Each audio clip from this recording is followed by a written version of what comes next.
En organisant les Jeux Olympiques, Paris fait-elle une bonne affaire sur le plan financier? Afin que ce soit le cas, la capitale française a présenté un budget plus modeste que ses prédécesseurs, en s'appuyant sur ses infrastructures urbaines et sportives déjà existantes.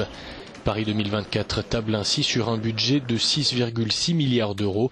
Les coûts liés à l'organisation en représentent la moitié. À la charge du comité d'organisation, ils sont financés par le sponsoring, le CIO et les ventes de billets. L'autre moitié financée par l'État paiera les constructions, comme le village olympique, de loin la plus onéreuse. Sur le plan des retombées, une étude récente envisage jusqu'à 10,7 milliards d'euros de surcroît d'activité. Les secteurs de la construction et du tourisme devraient être largement stimulés. Mais une part des retombées immatérielles et difficilement quantifiable, rappelle l'économiste du sport Christophe Lepetit. Pour mesurer la rentabilité véritablement des jeux, il faut prendre en compte l'intégralité des coûts et l'intégralité des bénéfices.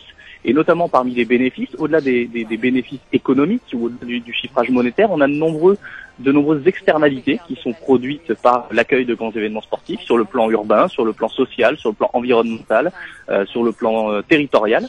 Et ces externalités, il faudrait pouvoir les chiffrer. Et ça, ce n'est quasiment pas possible en amont. Il faudra le faire chemin faisant et surtout à l'issue des Jeux Olympiques. Par exemple, aujourd'hui, avec le recul, on est capable de dire que les Jeux Olympiques de Barcelone en 1992, qui ont nécessité un budget assez important, ont été extrêmement bénéfiques pour la ville parce qu'elles lui ont fait gagner 10, 15, 20 ans sur son développement, parce qu'elles l'ont positionné comme une vraie métropole internationale, ce qu'elle n'était pas au moment de l'accueil des Jeux.